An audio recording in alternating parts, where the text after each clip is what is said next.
Hey, Eric. Hey, Chris. Round 2 of Season 5 voting is raging on right now, Eric. It's underway. Let's rage with it. Yes, let's rage with it. How do you rage? How do I rage? What is my, define rage? Like upset angerman activity? I always say, when someone is going to go rage, they're going to go like in a mosh pit or something, or like break a CRT or something. How do I expend energy or frustration? Yeah. That's probably just exercise, right? No, that didn't really work because if you exercise rage, you burn out way too quick and fuck up your entire rhythm. I don't know. When I get mad, I kind of just sit there and wait until I don't get mad because, I used to when getting mad at video games, you'd want to throw a controller, but now I think about how much controllers cost. Yeah, they're very expensive. That talks me down. Yeah, I don't know that I really rage anymore. I don't think I rage anymore either. Yeah. I mean, I'm probably yell at a child for no reason. Who am I going to take this out on? Well, anyway, the poll is raging on right now, and we have an update here. There are still, at the time of this recording, there are still 7 days left in this poll, so anything could happen, but 152 votes are already in, and... Out of what? How many patrons do we have at the moment? Yeah, about 400 patrons, but usually only about a voting body. 60% of those people check their email, Okay. and vote. So with 152 votes in, 7 days left, Skies of Arcadia has taken an upset lead over Final Fantasy 12 at 57% to 43%. So that's pretty close, Chris. No, it's not. 57 to 43 is not close at all, Eric. You can't fool me. No. So Skies of Arcadia has taken a commanding lead. We will update you in the next podcast on which one won. Final Fantasy perpetually overcovered, except for 8. Except for 10-2. 10-2 would have won this poll easily. All right. Well, you want to hear some hot sounds I've recorded? Yeah. Okay.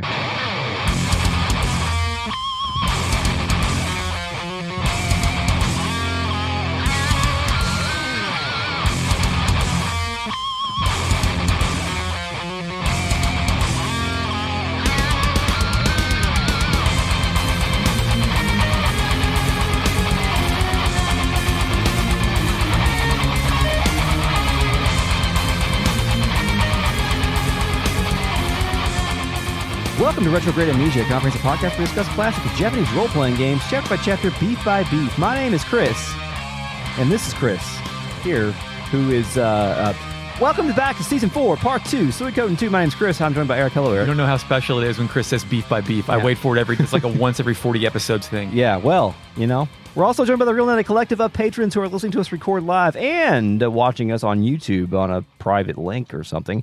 Do this too at patreon.com/retroam. We're also joined by the Fake Net, our post-production AI companion. And what is that? Are you playing royalty-free saxophone music on your court-appointed de-stressor music player we bought you? Initializing Fake Net. It helps me relax. I've had it on in the background for the last 6,465 hours. That's kind of nice, though. It's all right. Yeah, it's pretty good. Might be annoying if there's a lot of fake net in this episode, but it's better than that future Battlefield she was stuck on that one time. So it's no Casio. Yeah, it's no Calliope thing that's playing on a steamboat. Well, Eric, we have gone down the path of one reality where the Special Boy of Destiny decided, I don't want to be the fucking Special Boy of Destiny anymore. I'm going to go live in a log cabin. Or also maybe go back and just pretend I'm going to leave and get my dogman friend killed and all this kind of stuff. But now we're back to your reality. What's your reality, Eric? Well, I'm still in that room in Tinto in Gustav's house with Nanami, and she's pleading with me not to go. And Chris, of course, said, let's get the fuck out of here. You can leave. But but I end up staying. She ends up, I think we're going to get back on track with her saying, why does it have to be you? Rio, you and I are just kids. If there wasn't this fighting, you and Jowie could end your youth service and go to school like the one in Greenhill.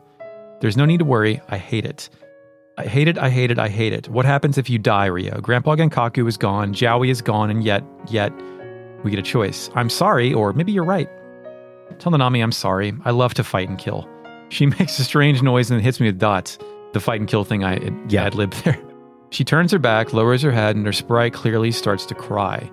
But then she holds her head up, turns around, and fight poses and shakes it off. Yeah, ha ha ha.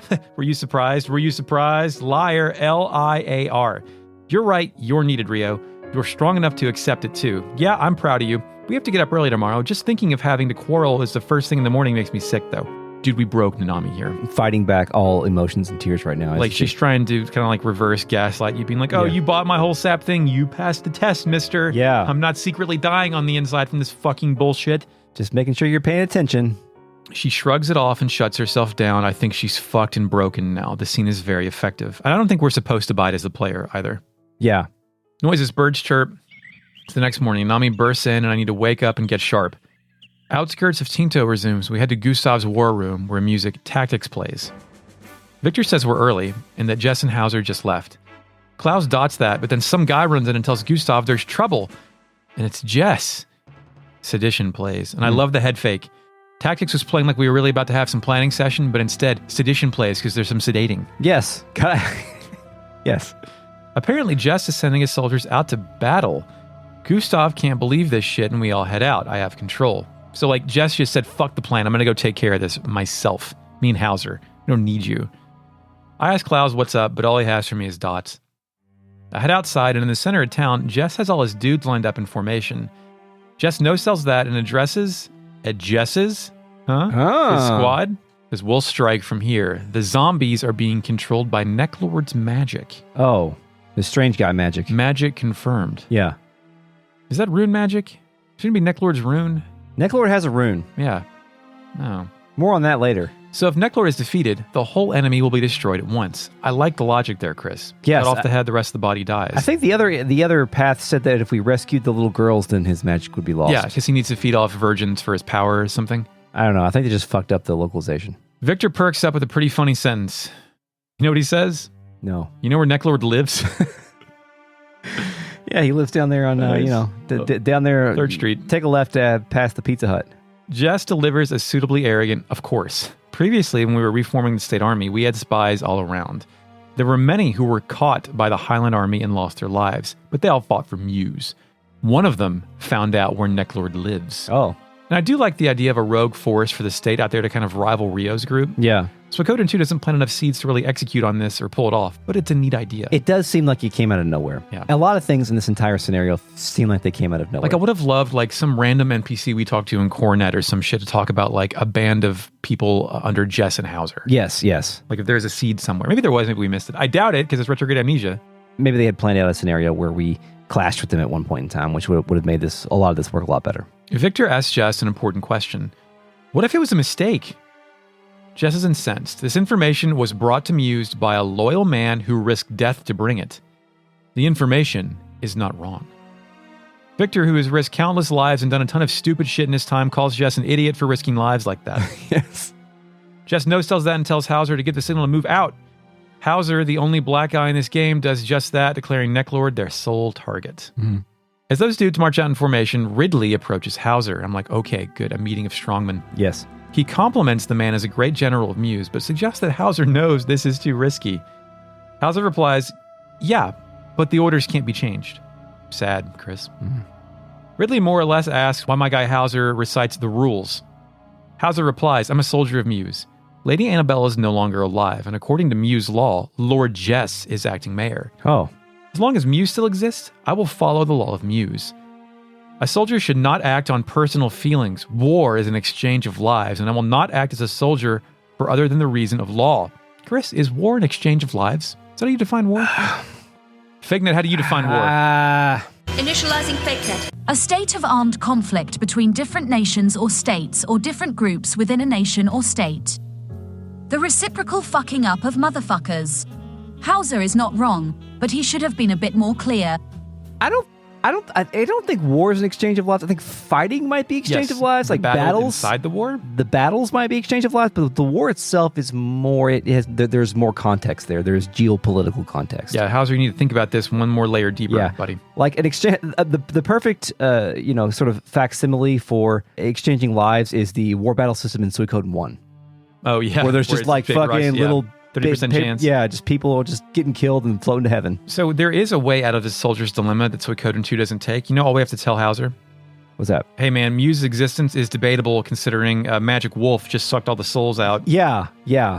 Muse might not really exist. It's interesting too that we don't get like any of the stuff that with Jess, like we never find out that he was even the acting mayor of Muse in my timeline until the very end of all this. Shit. So like a lot of good character stuff happens between Rio and Nanami, but we miss all of these additional flourishes with Sierra Khan showing up. And I like that it's missable too. Yeah, it's cool that it's missable, but I think that like should have read an old book with the information. I don't know. It feels like they should have found a way to get this additional Jess and Hauser content in that path. Ridley wonders if Hauser's obligation to law is even true, even if it means Hauser dies in the process. Hauser says, hell yeah, buddy, that's what it means. Fade to black. Comes back up, and Gustav observes Jess's haste. His haste? His hair? Well, my next lord, I wrote, why, Chris? Is it because, why does Gustav observe Jess's haste? Is it, fuck you, that's why? Jess wants to beat Necklord before Rio, or Jess honestly does not trust Rio? Why is Jess hastily doing this? I think the latter, like he honestly doesn't trust Rio. And just wants to go ahead and get it over with since he trusts his informants. Yeah. Klaus walks up and says 5,000 guys aren't going to do shit to Necklord, and we must now force our way into battle. Yeah. Victor again asks what happens if Jess got bad info, and to me, bringing this up twice means Jess definitely has bad information. Klaus replies plainly, if Lord Jess is defeated, Necklord will have 5,000 new zombie recruits. That happens, we're lost. We must take Lord Jess's gamble. Ridley thinks we can't just stand around here like a bunch of jagoffs and let Hauser die for this shit. Klaus says Rio will lead, and Ridley will stay here and protect Tinto. Klaus charges Victor with taking care of Rio, to which Victor somehow replies, do you want to die? Yeah, thanks. Klaus, master of fact and logic, replies, I don't want to die, but if we leave Mew soldiers to die, it would be a blow for the Fake Nuts army. Gijimu and Koyu are in too. The first time I did this, it loaded me into my guild house. When I tried to leave, I didn't exit the building. I walked to a black screen outside the game and lost 40 minutes of progress. Sorry. Chris, is this the power of Necklord? Yes, it's his doppelganger secret. He can soft lock you in your fucking into Gustav's house. It was like, at this point in the game, you don't even go back into Gustav's house. Like, you do, but like, no music played, no NPCs talked. I just walked out the front door and it was a black screen. Oh. It's like I broke the game, like the minus world shit. Yes. Music, outskirts of Tinto resumes. We're back in Gustav's house and Victor damns it. He hopes Jess's information is correct. Damn, do it. So then I head over to the mines. On the east side of town where a bunch of miners I believe they're called, are gathered at the mine's entrance. Nanami demands to know what happened. Someone replies, a mine tunnel collapsed. Some dudes went inside. No one came back. Maybe there was a gas too.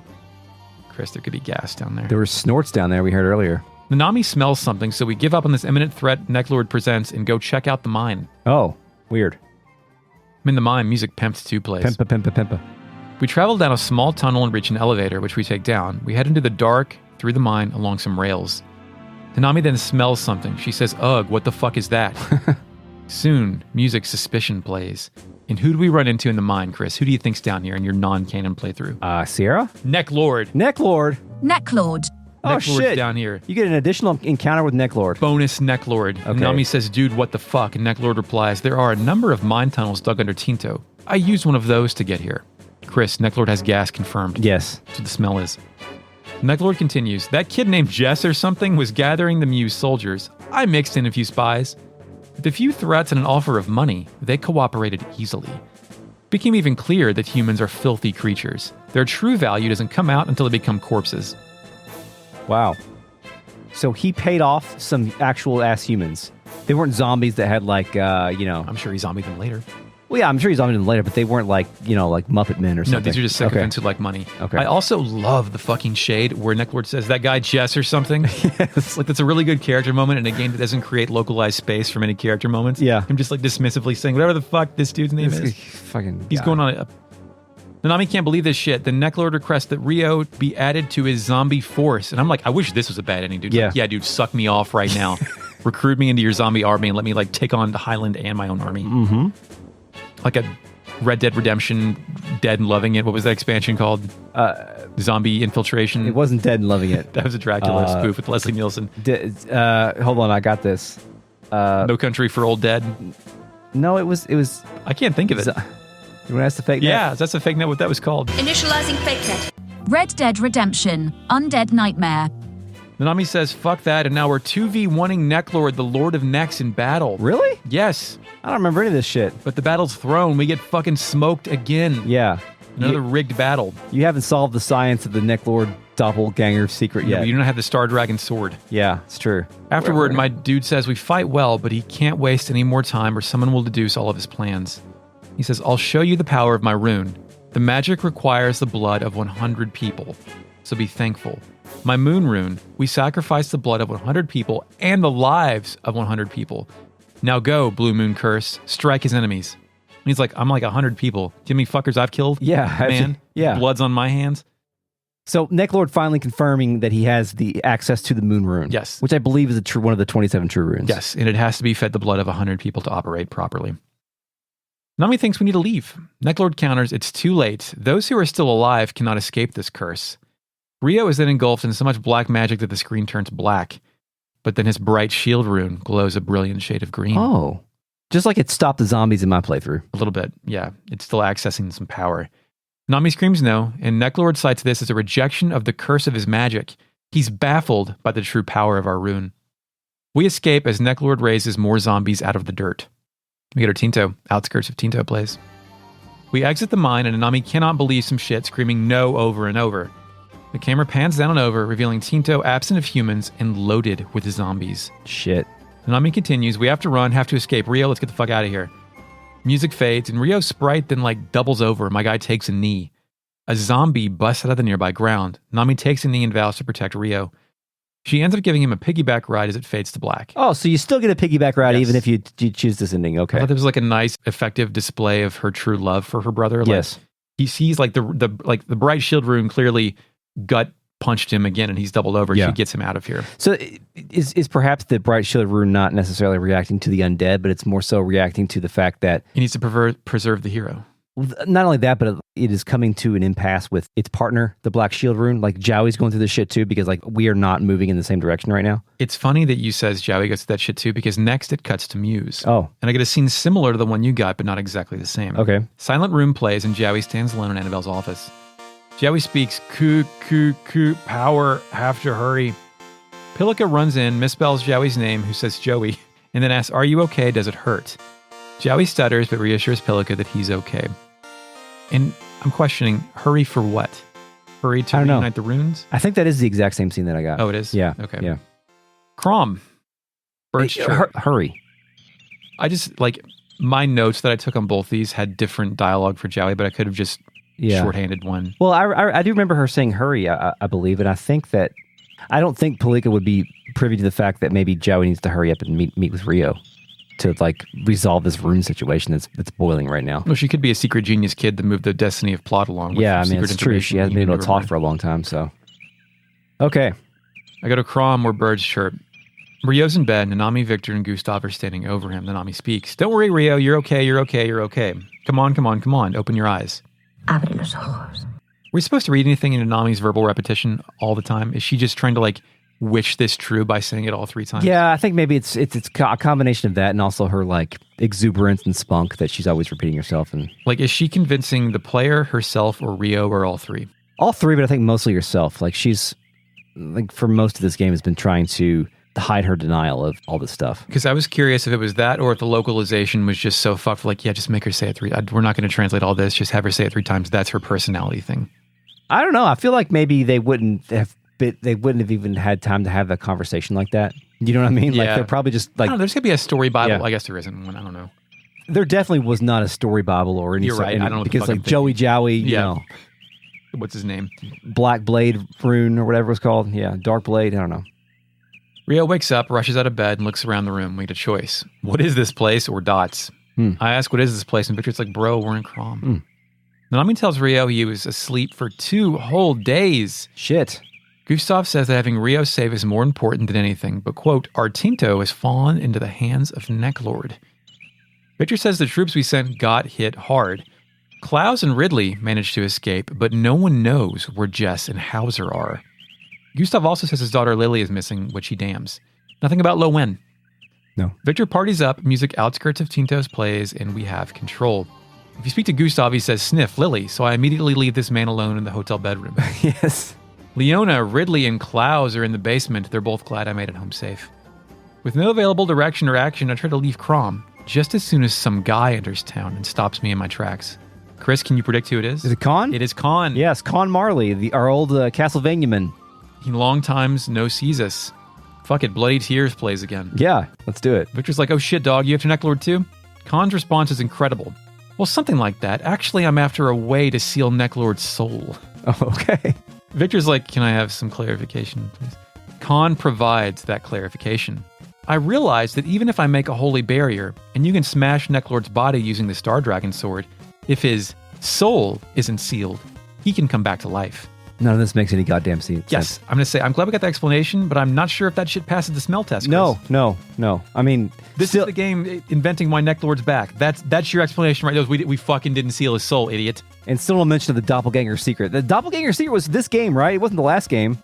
I don't know what you're talking about when you said that. What is the doppelganger secret? Is this like the hedgehog's dilemma? What are you talking about? No, I think the doppelganger secret is what Khan or Victor or Necklord himself at some point said that's the reason they can't kill him, because he's always able to like phase out in and out. He's always got a secret doppelganger. Fake Dan, help me out with the doppelganger secret. Did Chris make that up in a fever dream?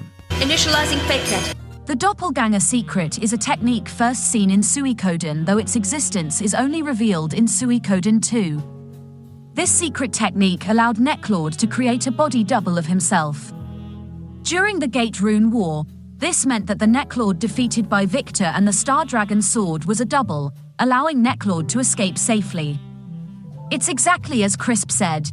Victor tells me more about soul sealing, and Khan replies, well, actually, I found someone who has that power. He's also after Necklord and is in Tigermouth Village right now. Chris, he, incorrect gender. Yes. Khan also says this person has a difficult personality and try not to make them angry. Victor says, right then, Rio, no matter how many zombies we gotta kill, as long as Necklord is there, they come right back to life. So let's go get this person. Let's go to Tigermouth. Yeah. And again, this is all still unique to me. Chris and I experienced this in his murderous Ridley play. I didn't get an explanation for what the hell Khan was even doing until we get to Necklord. This has to be so weird if you do this shit. Tigermouth, outskirts of Tinto, plays. A bebop in here, and some sleeping asshole Sierra is in the center of town surrounded by townsfolk. The townsfolk heard about vampires and zombies that laid waste to Tinto, and they think that Sierra, wearing JRPG character gear, is one of them. Yes. This seems contradictory, but one of them cites the massive amount of time Sierra spends in a room at the inn as evidence of her evil intentions. Sierra doesn't say anything to anyone, which pisses them off even further. Victor steps in and says, now wait a minute with this shit. Some guy calls Sierra a hussy, says she's one of them. A hussy, that's the word that I think only your grandma says, right? Yes, grandma or someone writing a 1970s script to mean loose woman. Yeah, that's basically what grandma, right? Yeah, like what a hussy is, right? Sierra's first words in this game are hussy. Also, speaking of Sierra, I'm playing through Suikoden for some patreon.com extra bonus content. Yeah. And Sierra's like the whole first hour of that game. Yeah. It's interesting. A lot of backstory for her is available there. She takes exception to being called a hussy, but not the accusations of being in league with vampires and zombies, which is great. Yes. That's right. This pale-faced woman is too suspicious. Sierra takes exception to being a pale-faced woman. Victor tells these fuckos to grow up and stop harassing a little girl. Sierra then takes exception to little girl. Yeah. Sierra finally speaks for herself. Who do you think I am? From my view, you are just greenhorns. All the noise you're making disturbed my sleep. You'll have to make up for that. Sierra then calls down some lightning, and it looks like it hits everybody here. I do wish she just vaporized the townfolk, but instead she just scares them away. Yeah. She then visibly yawns afterward and says, damn, I was really beat, not enough sleep. So do we read in like the lightning takes away her consciousness, awakeness power? Like does that drain her to call down the thunder? I don't know. She seems like she's more powerful than being like Grogu who falls asleep when he uses the Force, right? Sure, yeah. Right? Well, I do think Sierra, she's a fucking vampire. Yeah. You know what I mean? Like, I think she's like a benevolent vampire if used to drain humans is my headcanon here. So I think that like she shouldn't have just zapped the whole townsfolk. Is she the kind of power? Is she a rat-eating vampire? Yes, a Louis. I can't think of his last name from whatever. I can't wait to read Sierra's cook-off introduction. Oh, God. Victor looks at Khan and says, Jesus, man, is this the person? Khan replies, that's right. Then Khan and Victor move to speak with her. She confirms she is Sierra, but asks who we are. And Sierra says she's sleepy and we need to be quick about it. Khan's like, yo, I'm from the Marley clan. Sierra knows what that means. Oh, a vampire hunter. For a human, you're certainly curious. Khan asks Sierra if she's also chasing Necklord. Sierra confirms it. I have to retrieve the moon room that he stole. We can't join forces, though. Humans would just get in the way. So Sierra is the original owner of the moon room. Sierra is patient zero of vampires in this world. Okay. Chris, they're hinting at a gimmick for Sierra here, and I hope that it's that she believes she's not human despite being very human. I didn't know she was a vampire at this point. I thought like she was faking it. Yeah. Like one of those, that trope. Well, then the Star Dragon sword pops up and says, look who's talking, you vampire. Sierra can't believe this shit. The Star Dragon sword lays it on thicker. A relationship I can't get out of. Coming all this way to this village. I thought you'd already retired. Chris, what is a relationship I can't get out of? Does that mean I can't believe I have to see your fucking face again? I think so. Like, it's making me wonder, like, does the Star Dragon sword have a vampire sensor? A relationship with all vampires? Like, is it... Because remember, do you remember what the Star Dragon sword truly is? I have to wonder if it's a true rune. It is an incarnation of the night rune. It's like a physical incarnation of the night rune, which I don't know what the fuck the night rune does, but it's a sword now. But like, Fighter of the day rune. But wouldn't the night rune and the vampires be on the same side? Like, isn't the nighttime the right time for the vampires? Sierra's on the daytime here. It's I true. think in this fiction and lore, at nighttime is any time. Well, I think Necklord addressed that in the first game. He's like, I'm not one of those fucking loser vampires who die in the sunlight. I think we speculated it was like Blade. Maybe A they were wearing daywalker. Sunscreen like Stephen Dorff. A daywalker. A daywalker, right. Yes. Take me to the Blood Rave. Yeah. But you know what Blade's first name is? Eric. Really? Yes. Cool. I am Blade. Fuck me. Sierra fires back. I don't want to hear that from you. Disguised as a sword used by humans. Can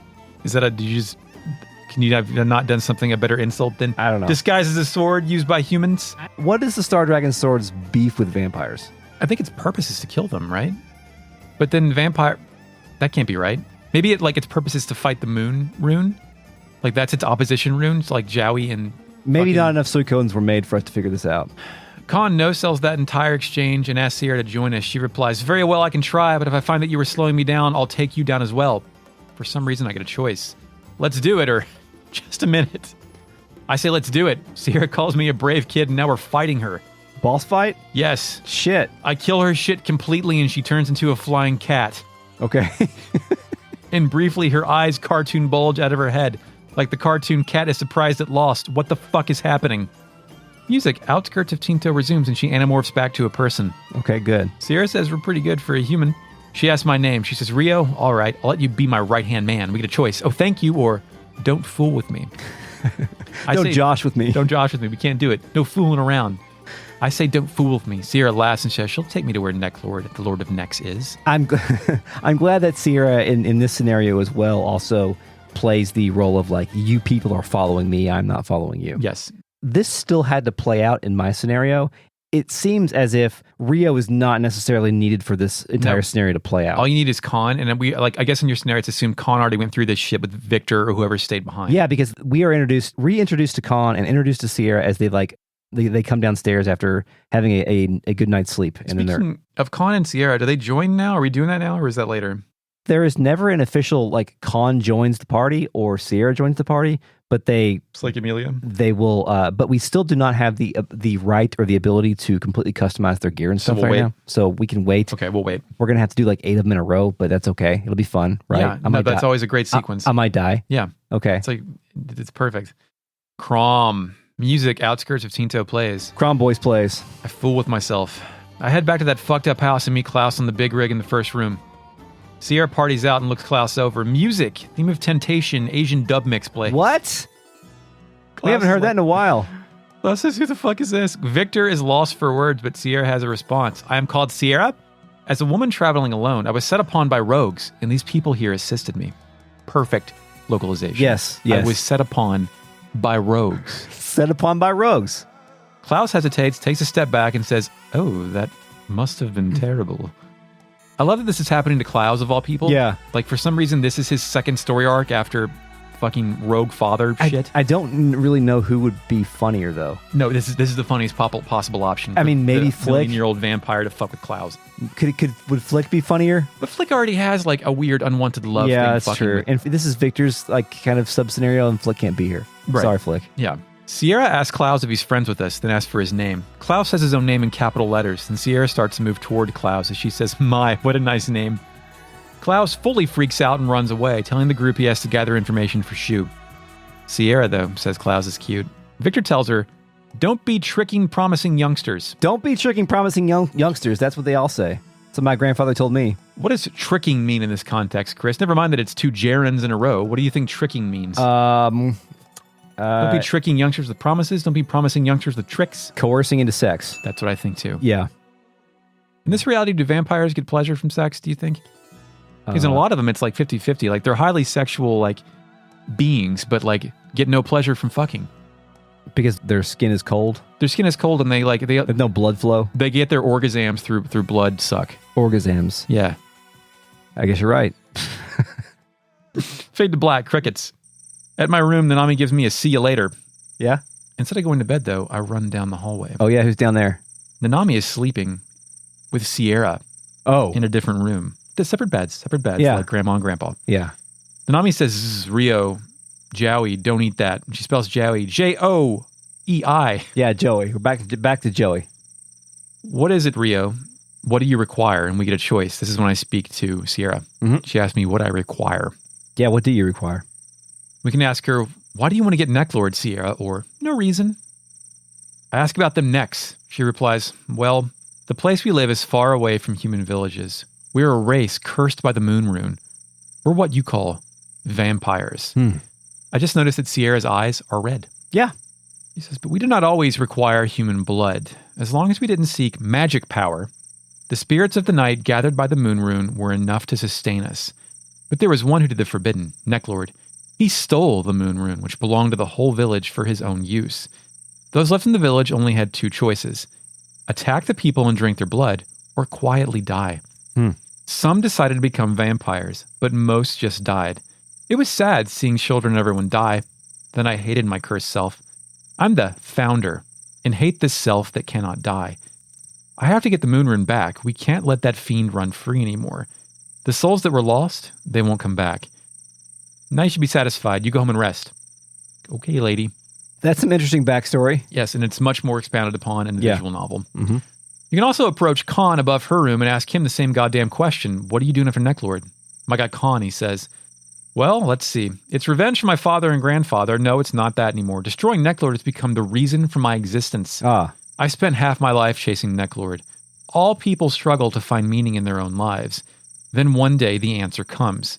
The day I destroy Necklord is going to be that day for me. Is that enough for you, Lord Rio? Damn. Hell of a speech. That's harsh. Like, is that enough for you, Lord Rio? Could have also been, are you satisfied, asshole? Yeah. I live Can for I go to bed? I live for this shit. He does live for this shit. Yeah. I wish there was more of a payoff. Morning. Birds chirp. Mm-hmm. Nanami wakes me up and suggests we put in a good day's work today. Outskirts of Tinto plays for 3 seconds because I head down that lobby and discover a vertical column of friends and allies. Oh. A sedition alternate plays. Victor is one of them. He's here. He says we're in big fucking trouble. Necklord has taken Lily and Gijimu's sister Lo Wen for his weird pervert experiments. Oh, goddamn. Gustav also says that Marlowe saw 2 people being taken away. Apparently Marlowe was late to escape Tinto and saw this on his way out. My dude did nothing. Fuck you, Marlowe. Well, he tried. No, he didn't. He ran for he ran in your continuity. a brief while. He hid in mine. No, he hid in mine too. Remember he said he was inside of the chest? Yeah, in the chest. Yeah. Real brave. Mm-hmm. Victor says Marlowe never has a redemption arc, I don't think. I think this is just him, by the way.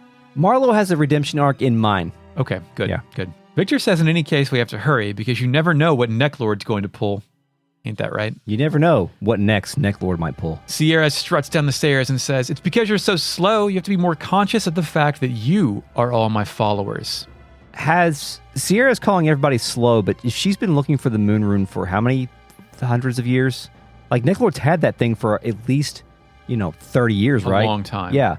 And she's just now getting here. She didn't show up in fucking Warriors Village 5 years ago. Is it 500?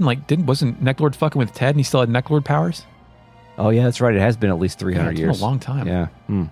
Klaus tells Sierra good morning like the Tekken machine. Good morning. Then Sierra emotes excitement, runs over to Klaus and tells him good morning. Chris, what'd they do last night? They Klaus fed Sierra. She did a feeding. Yes. That's right. Yes. Dude, they fed off each other. Yes. I want this so badly for Klaus. Yes, I do too. I didn't think that I would be rooting for Klaus so much when we first met Klaus. Like, if I can take someone who's kind of like an insufferable dipshit that I have to put up with, it's like, oh no, the vampire is going to feed off you, buddy. Yeah. It's going to happen in this game. Sierra continues, and you had some of this too. I'm a bit thirsty. I wonder if you could get something from you. And I think I meant to say get something for you, from you. I can't understand that. Well, I mean, from you, Klaus says, yes, of course. Chris, is Sierra going to go ethically suck Klaus off? Ethically? Like, not ethically, but like mutually agreed upon. Mutually agreed upon vampire sucking. So then Khan saunters down the stairs. He says, it's almost time for the final battle. We need to sneak into Tinto and roost Necklord. Roost him? I think I made that up, but like rouse him, get him up. Sierra, hell yes, that, citing her well-rested bonus. Victor's like, yo, what about those zombies? Gustav tells us about the secret cave through the mining tunnel. The plan is good enough for Victor. He thinks we're really going to crush Necklord this time. Okay. After we roll out, Klaus walks back in the frame carrying a saucer with a cup in it. He question marks and says, what, water? Chris, not only is nobody getting sucked off here, I think Klaus did this to save face being like, oh no, I don't know anything about what she needs. I'm surely going to get boiling water as she needs. I'm surely going to go get boiling water as she can drink. I am ignorant of all this discussion of sucking. Later on, back at our castle, Sierra is occasionally in Klaus's room. Oh, great. This is wonderful. Okay. It's very good. Yeah. Tinto Mine Cave, are we meeting back up yet? Hey, nice to see you again, Eric. What's up, man? Hey, we're back in the mines. Pimpa playing. You mean take over for a little bit? You look like you might need a rest. No, I can... Yes. Well, it does feel like it's been a while since we did a cave. I did just talk for what looks like 38 minutes. Yeah. So. We've been doing a lot of forests. A lot of the same fucking forest. Yeah, and this one is more of a more complex dungeon than we've seen in a while. There are some slippity slopes and some box pushing and some bridges and stuff here. Silverstones. There's also like pockets of shining gemstones in the walls. Too. Yeah. It's like they're silver or whatever. Some bad guys. You find some bad guys down here? Yes. What about a unicombi? It's a dead unicorn made of blue flames. Yeah, we've seen that sprite before. Also zombies, which we've seen plenty of before. Different kinds, but they're all wearing red or brown clothes with red eyes and bloody red mouths, but some have hair and some don't. Just like us humans. Yes. And also, Neclordia. Neclordia. Elvira Morticia with blonde hair. Perfect. Chris, this has jiggly breast physics. It does. She also has some pretty good zaps. Like, she'll do the Neclord zappity lightning. Yeah. They are the ladies who people want to step on them. Like the tall vampire ladies, like the whole Resident Evil Village lady thing. I never got the stepped on thing, but I want to play like Resident Evil 7 in VR was great. 8 must be great, and if there's a step on fantasy just packed in there, sign me up. You might as well just check it out. I'll get stepped on. Lots of good items in here too, Eric. A full helmet, a master garb, a silver necklace, star earrings, a wind hat, cape of darkness, and a double strike rune, and also Old Book Volume 9. I forgot Windows Set 5. Oh shit. Did you run into the weird magical guy? Mazus. Mazus Beacon teaches typing. He says, ha ha ha ha. He's just chilling.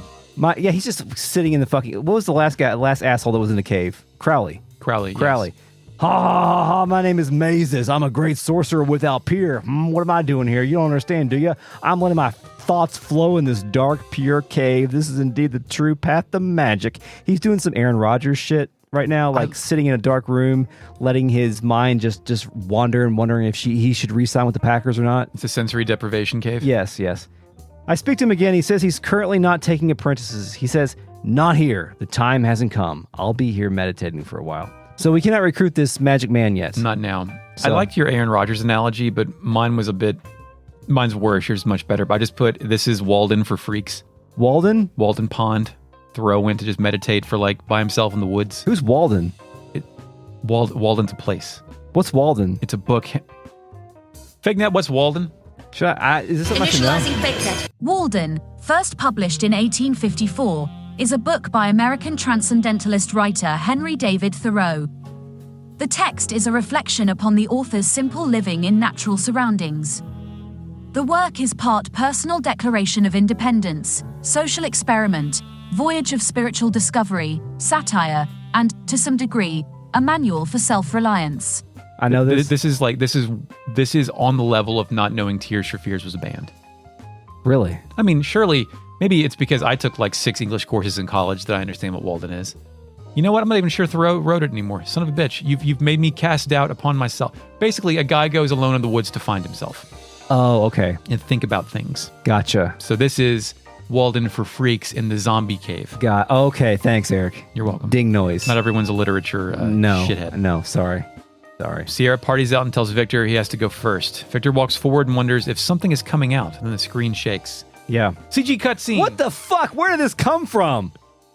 I have no memory of this. 1995's finest CG rock monster bursts out of the flaming craggy earth. Remember the old Konami rising from the earth thing? Like that thing turned into a boss. Yes, the same artist that made this. Yes. Boss fight, Stone Golem, music, a worthy foe appears. Yes. Actually looks decent. It's multiple static sprites all stitched together. Every single large boss monster that we fought in this game looks awesome. It's pretty good. Like, remember the pest rat? Remember that guy? He was great. The caterpillar thing?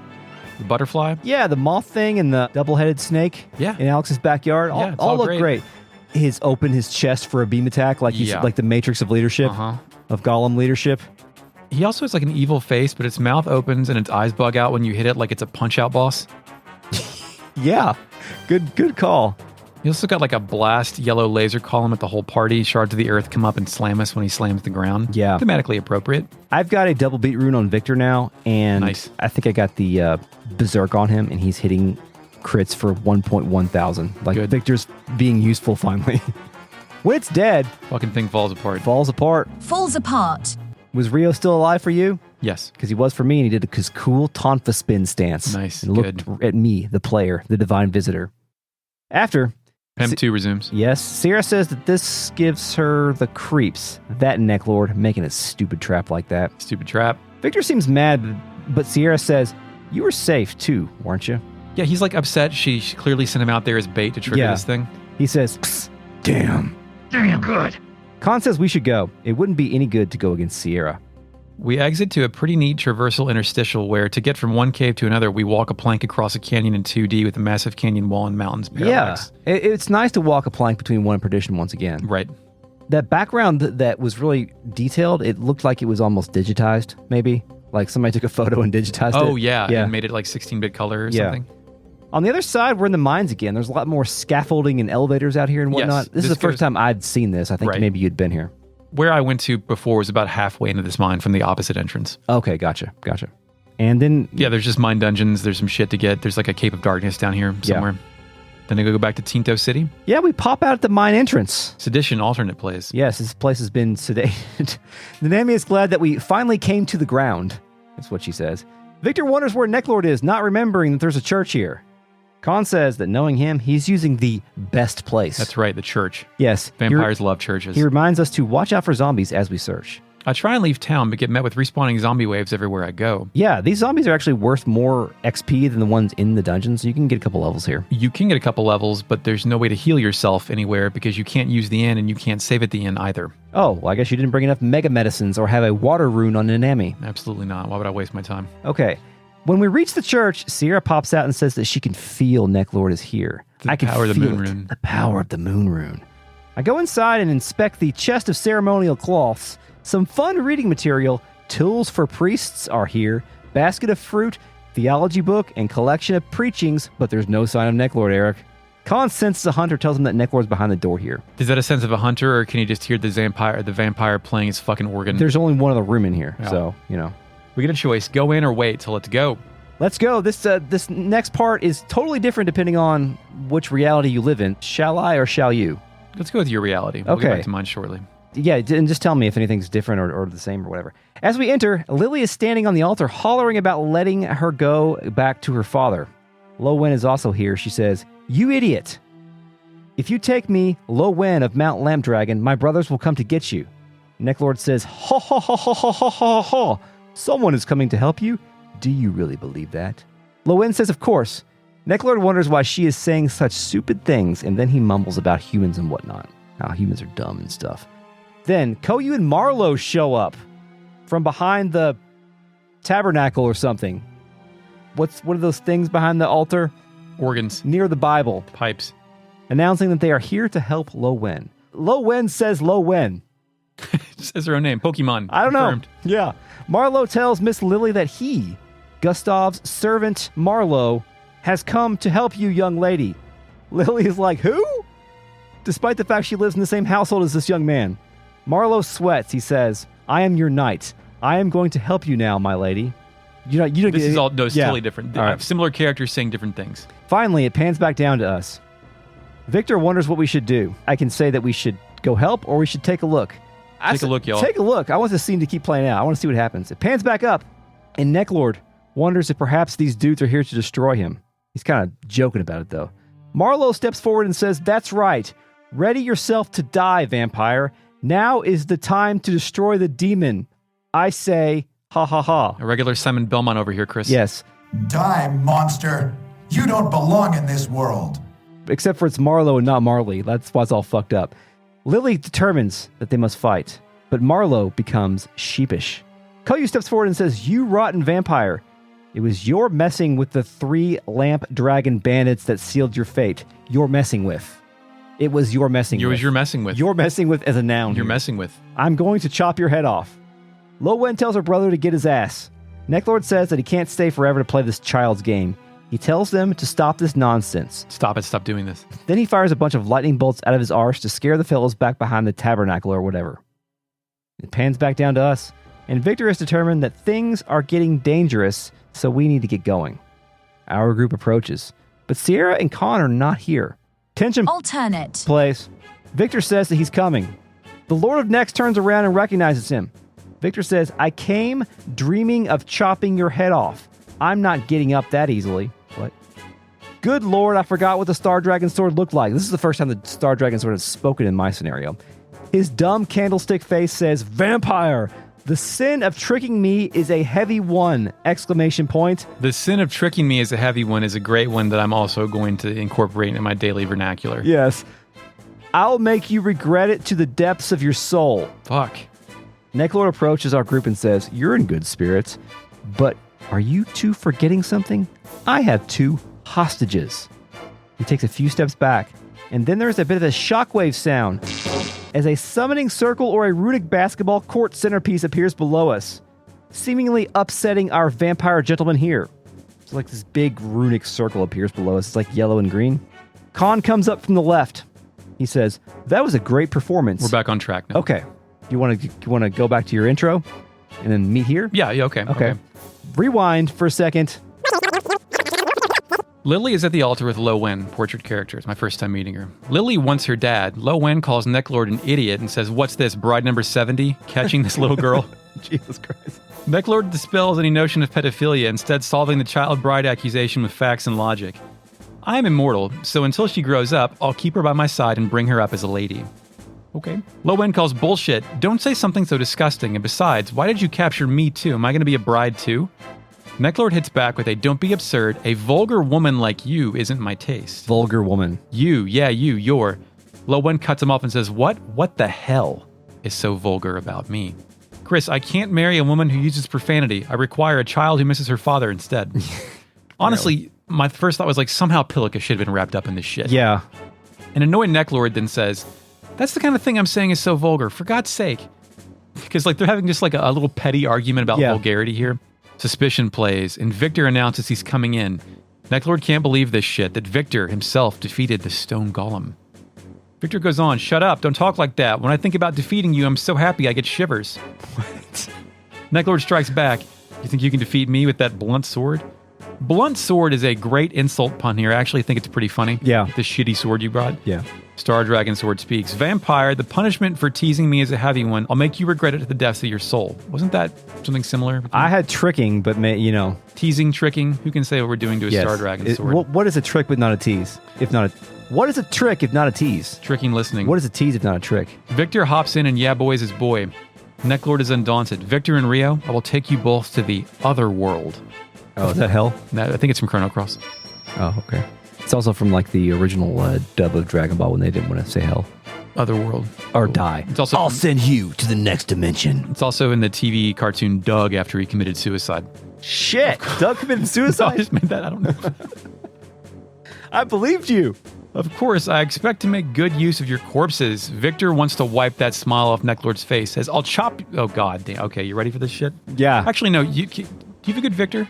I mean, I think my Victor is a mix between Karsh and Solid Snake. Okay, can I get you to read this paragraph up top here? Is it a paragraph? It's really good. You're going to want to read this. I noticed that the FAQ that I'm following said that Victor says like the best shit ever in this. He cut the promo. And I don't know, so I haven't seen this yet. This the beginning. Very top, yeah. Victor wants to wipe that smile off Necklord's face. I'll chop you up, grind you up, dry you in the sun, break you to pieces, bury you in the ground, piss on you, then I'll dig you up, pull you, stretch you, drag you around. Is that real? That's real. Maybe. I don't know. We'll see if I made it up. Read it first. I forgot. Jerk you off. No, I added that. Sorry. Is it italicized? Yes. Then that's a mistake. And then, in any case, I'll never forgive you. Sorry about the jerk you off thing. Sorry for jerking you around, Chris. Honestly, I wish that killed Necklord right there. Like, that insult should have just nailed him like down. Like a battle rap victory or something? Yeah, exactly. Necklord, and I love his fondness for decorum, responds, As always, you're a vulgar man. Hey, what is Victor if not a vulgar man? But don't forget I have 2 hostages. Necklord then takes a step back, an electrified glyph on the floor. But then he says this in confusion, and then our stories meet back up as Khan rolls in. Yes. Khan explains that this is the sacred barrier that the Marley family researched for generations for this day. He says now you can't use the phase magic. I think the phase magic is the doppelganger secret. I didn't make up the doppelganger secret. Well, we already know from the fake net telling us in the past future. Neclord thinks that he has the power of the moon rune. He says that the sacrificial offering was enough, so this sacred barrier will be blown away. O powerful moon rune, the blood of 100 men, the souls of 100 men, I give to you. So men must be killed, women must be married. For the according to Necklord's weird lore book, yes. Okay. It's a lore book. However, there's a ding. I think a rune ding. And Sierra comes out of the rafters saying, Moon rune, seal and put to rest for a while this awesome power. Not a great sentence. Did I write that down correctly? Yeah, you did. Then there's another weird noise, runic type noise. Necklord again cannot believe this shit. He says, it's Sierra the Elder, mistress of the coven. Sierra says that she'll have him give back the rune he stole from her 400 years ago, so the curse of that rune doesn't spread any further. Victor says, I'm going to say it. I'm going to do my Victor voice. Okay.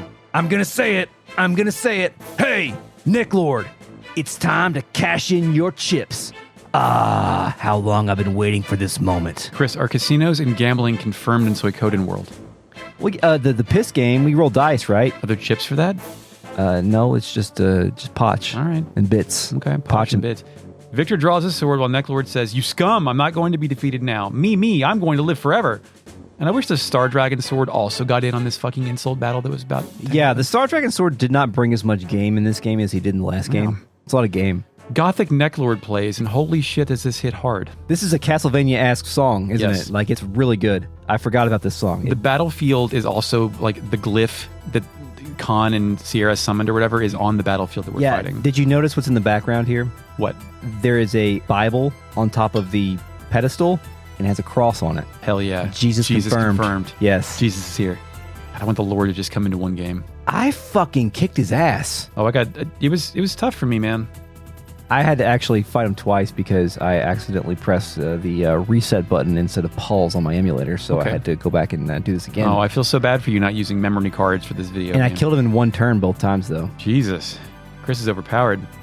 He turns into a bat and bites people. You would have known that if you didn't murder him so quickly. Yeah, I think it was 2 turns. Yeah, he also does some lightning attacks, too. Double lightning attacks. Yeah, those are pretty strong, because the second time he did those to me, did a nice bit of damage. It also doesn't help a lot that, at least in my save, I'm still fresh off the golem. Yeah. The golem fight. Yeah, because I didn't save between any of that or get rested or any of that shit either. Oh, yeah, good point. So I'd blown on my best spells on that thing. Yeah, well, you know what I did? What? I saved my spells. Oh, okay, look at you. Look at you, Mr. Prepared. I did have Luke with me at this point in time, and I used the level 4 Blue Gate rune where the demon comes from hell and blasts you and does like 100 damage to your guys too. That was quite good. Also, the Khan's resurrection rune spells are very good on Necklord as well. I don't think I used Khan. I think I convoyed him and Sierra. Yeah, the guide suggests that you convoy those two because you cannot equip them with better armor, but I used them just because I like both those characters. Initializing fake net. Here's the sound of Necklord's scream dying at the end of the battle.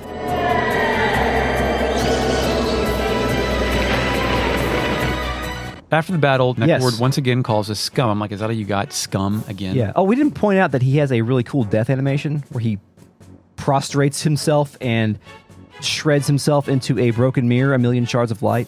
Doesn't that happen later? It happens twice. It happens in the battle engine and outside. Nice.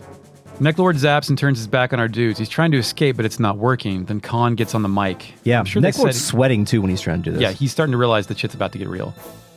Khan says, I'm sure they said he can't escape. This is a technique my grandfather made and my father passed to me. It won't break. We got him shook, Chris. Yeah. Necklord turns around facing our party and says, E. Sierra, forgive me. Please forgive me. The rune, I'll give it back. Sierra plays ball. She says, then do it quickly. The screen dims and 2 spotlights shine over Necklord and Sierra. We're playing Xenogears?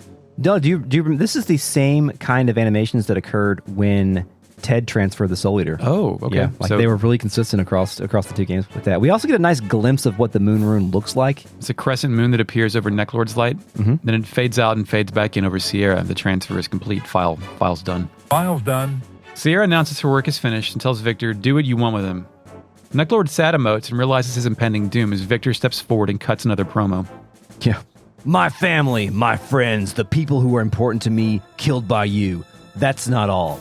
He trampled on the lives of many times that many. What? Is that what he said? Fucked it up. He said many times that many. That's who do you think you are, I am caliber gaff? Yeah. It's too late to beg for your life. Hey, Star Dragon Sword. Victor gets in the sword pose, and the Star Dragon Sword says, just kind of a die vampire. Die vampire. Victor then takes a cut. Yep. Music stops, and Necklord fucking explodes. Yeah.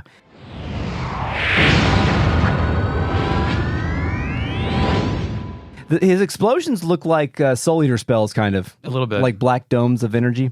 Dude fades out of existence, and Victor calls him a bore. Khan starts to realize it might all finally be over. Sierra only says, well, which is a tad worrying. Yes. Victor pulls the ripcord. Well, let's go back. Necklord's dead. There's nothing left to do here, right, Rio? Fade out. Outskirts of Tinto plays. We have control. Did you speak with the people in the church now? Yes. The lady in the church now says, where the god lives, there is a vampire. Yes. The man in here says that if that's... Is that true? Where the god lives, there's a vampire? Yeah. I think we discussed this previously. I know that like vampires imply the existence of Christ, but so does Christ imply the existence of vampires? I don't think so. But it's where the god lives. Is where the god lives. There is. I mean, the god lives. I mean, this is the house of God, right? But I feel the vampire's like dead. On my deathbed, like of all the 100 things I say, where the god lives, there's a vampire might be one of them. Yeah, I know. The man in here says that if that stupid vampire keeps pulling stunts like that, he'll put them out of business. Chris, he's all about the money. Yeah. The priestly fellow in here says... I think this makes it some more attractive town to visit, by the way, as if the vampire Necklord was vanquished in this fucking church. Yes. That no one goes to? Yeah. Because all the miners are atheists? It's up like 8 flights of stairs. The priestly fellow in here says that it was the grace of God that killed the vampire. Oh, okay. Yeah, I felled the vampire, please. Felled the vampire, excuse me. I wrote filled the vampire, so I thought... Fillmyvampire.com. I thought maybe I mistyped and killed. And like out in Tinto, it's all cleaned up. All the zombie bodies are gone. The dudes are walking around. There's no loss of life. Everything's back to normal. Yeah, everyone's fine. As we approach the center of town, some guys are all lined up. His music, heart-softening BGM2 plays. Yay. Lily's here, reunited with Gustav. They embrace, and Marlowe tells Lily that nothing is better than knowing Lily is safe. Gijimu is also reunited with Lo Wen, who is also Kuyo's sister, I'm just now figuring out. Yeah. Lo Wen is not amused. You two idiots, what are you doing? You're a disgrace to Lamp Dragon. Gijimu says he's sorry. Kuyo doesn't say shit. Klaus is here to greet Rio. I got a little bit of a different thing with Lily. Yeah? Gustav wonders why Marlowe is even here. Lily says that this person is a knight who came to help her. And then Gustav spits out a whole line of question marks. And that's it. Okay. It's like, this fucking kid saved you? What are you talking about? Wonderful. Yeah. Klaus greets Rio and tells us that Jess's squad succeeded in wiping out the rest of the zombies. Jess steps forward to eat my shit. Says, Rio, you defeated Necklord and freed Tinto. Why? Why would you do that? This is not the shit eating I expected. We get a choice. I don't want to run anymore, or dots. You know, I had hoped this was more of a I'm a good leader for the state thing, but Suikoden 2 doesn't play this angle. Yeah. I dot him. What'd you do? I dot him. Jess says he sees, but now Jess eats shit. Hauser, I lost a lot of soldiers due to my own poor judgment. Annabelle's last request was for Muse and the state to be saved, but I realized I can't handle that responsibility. I'm leaving my seat as acting mayor of Muse City.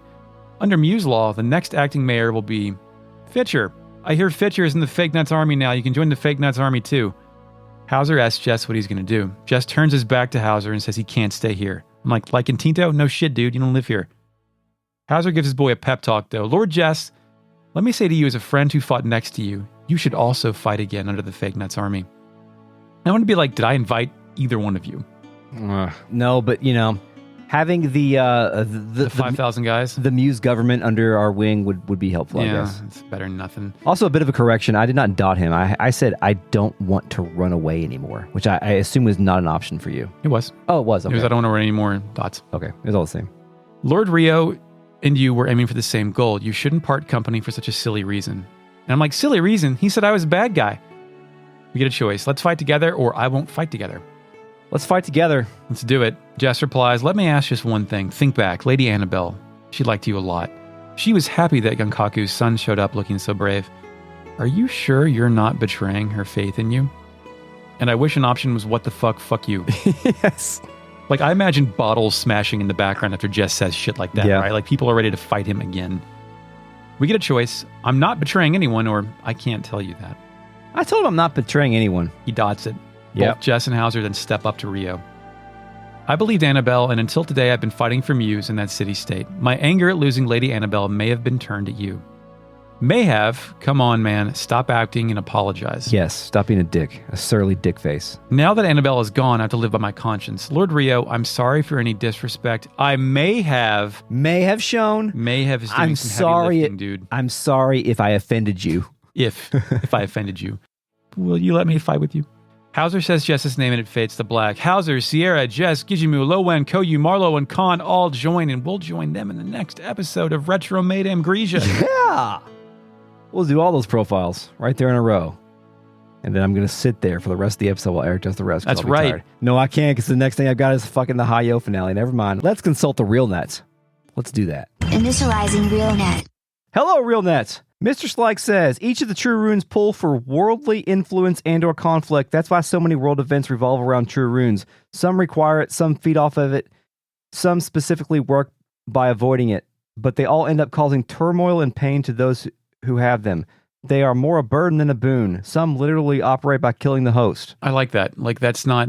That is, these aren't magic special things. They're curses. There's like that framing. I think it gets deeper into that in the third game. Like, you shouldn't want to have one of these. Yes.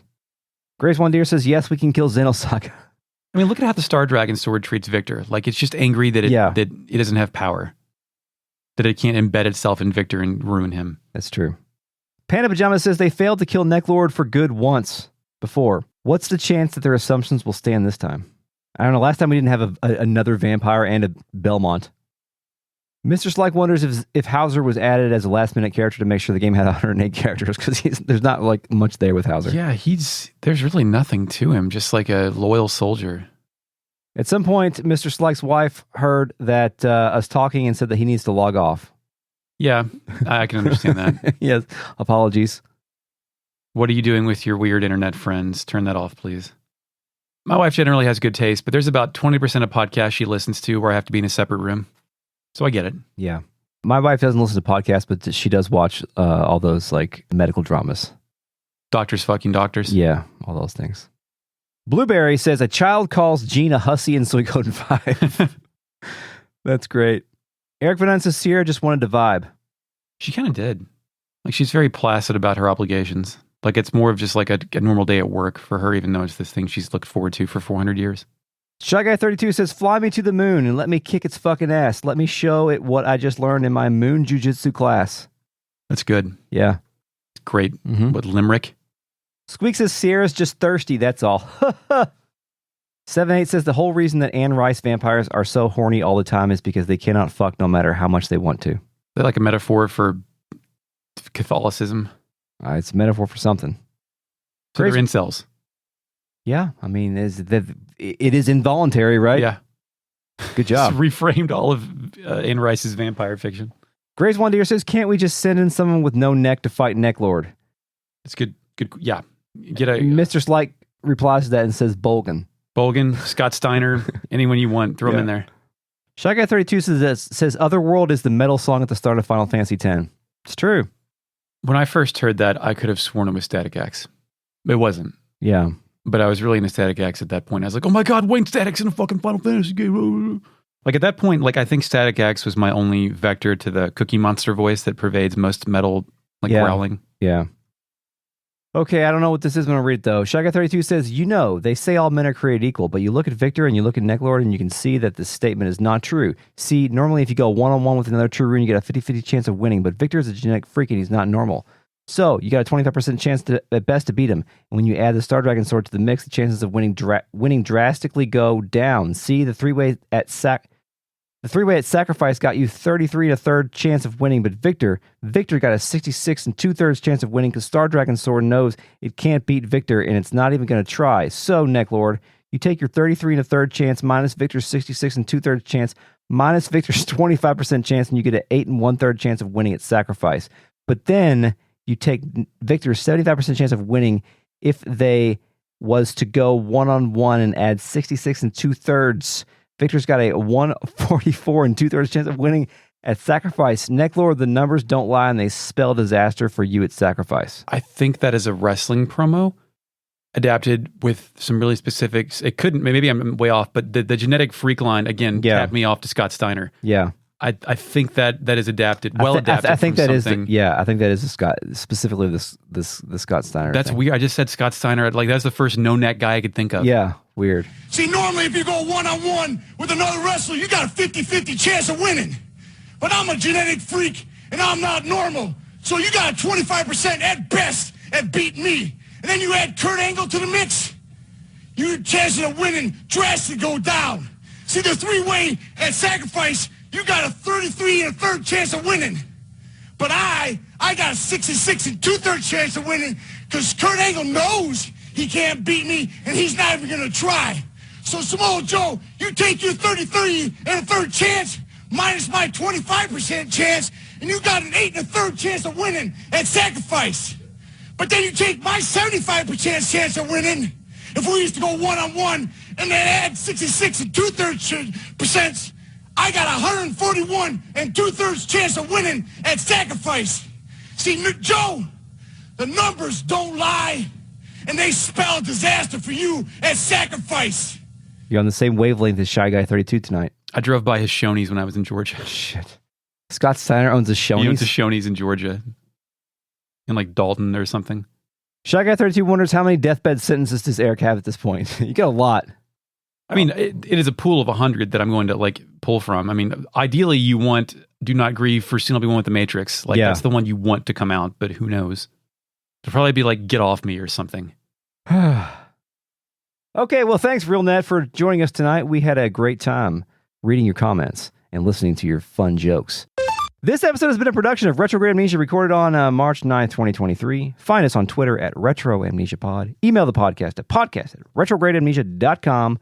Support us on Patreon at patreon.com/retroam and get early access, bonus episodes, miniseries, access to the RailNet, and you can thank Mark. Shepard. You do get access to the RailNet because that is a Patreon exclusive for the Panzer Dragoon series. Yes, and the RealNet. Did I say RailNet? I did. Yeah. Wait. Thanks, Mark. Shepard. Until next time, Eric. Let's go get a Kraken. Let's get it cracking. Let's get it cracking in here. Cracking. Let's get it cracking. Kraken. Let's get it cracking. Cracker.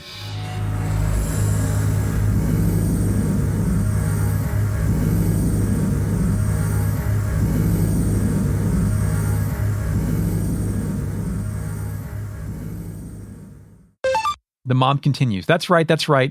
This plain-faced woman is too suspicious. I'm sorry. Necklord wonders why he is saying such stupid... No. Necklord wonders why she is such... Fucking God damn. Do you mean to do mine? No, I got it. Then he fires a bunch of lightning out bolts. Like, I don't support AI voices and AI autocomplete fucking, I think it's a whole fucking disaster. But if we are killed and there's enough data out there to synthesize our voices, that we just produce infinite podcast with fake me, fake you, and fake net. Think about it. I don't want to think about that. Okay. 90 megabytes. Nah. Sir Wagandle Blackthorn pretends to nothing. Who art thou? I am Starscream of Cybertron. I am ignorant of all this discussion of sucking. Victor says that he's coming. Victor says that he's coming. Victor says that he's coming. Victor says that he's coming.